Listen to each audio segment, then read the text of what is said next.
Eu falava em uma postagem, havia escrito, que o cristianismo ele tem uma dificuldade muito grande com o Bhakti Yoga, embora, né, o cerne no ensinamento do Senhor Jesus seja Bhakti Yoga, né? Amar a Deus acima de todas as coisas é o mandamento primordial.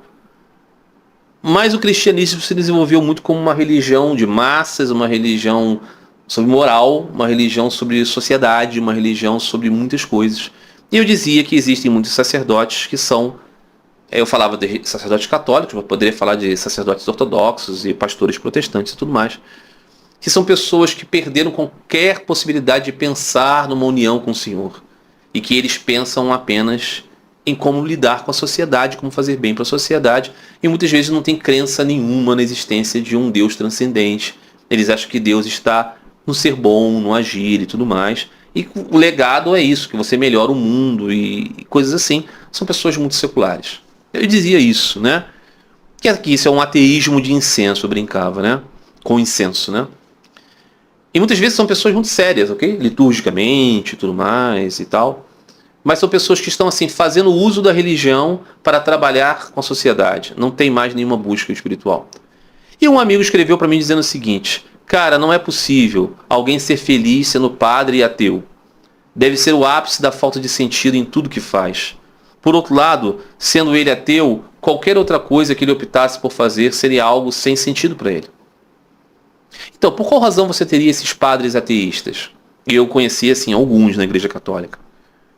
Não é? Na Igreja Ortodoxa também, mas de modos diferentes, né?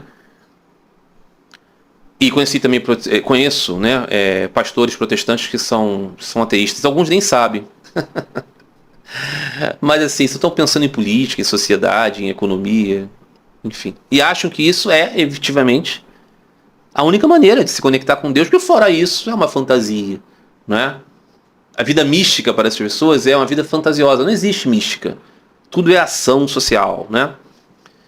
Mas por que essas pessoas podem ser assim e acharem que isso faz sentido? Porque elas verdadeiramente acham que a religião é uma coisa da cultura humana, em que você tem um meio, através da religião, de fazer bem aos outros. E elas pensam, muitas pessoas são ignorantes, muitas pessoas são sentimentais, muitas pessoas não podem ter nenhum anseio na vida se não compreenderem a transcendência, uma ideia além. Então nós fazemos uso disso. Nós não vamos, né, pregar ateísmo para essas pessoas, mas na prática vamos fazer com que elas sejam pessoas mais materialistas mesmo, porque isso é o que importa. Então é isso que acontece, né?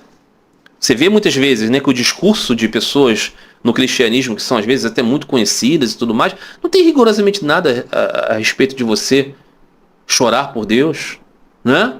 Dizia Sri Ramakrishna, as pessoas derramam rios de lágrimas por amores perdidos, por emprego perdido, por situações do mundo, mas quem pode derramar uma única lágrima por Deus? Esse tipo de discurso de Sri Ramakrishna, esse tipo de palavra de Sri Ramakrishna, ela parece bobagem para os padres franciscos da vida e para os papas franciscos da vida e para outros, que são pessoas, muito provavelmente, com muito boa intenção de fazer bem à sociedade.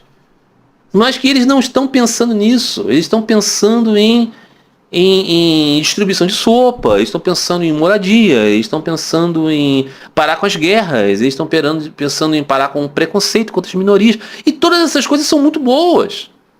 Mas essas coisas não são o objetivo da alma. Não é? Então é disso que se trata.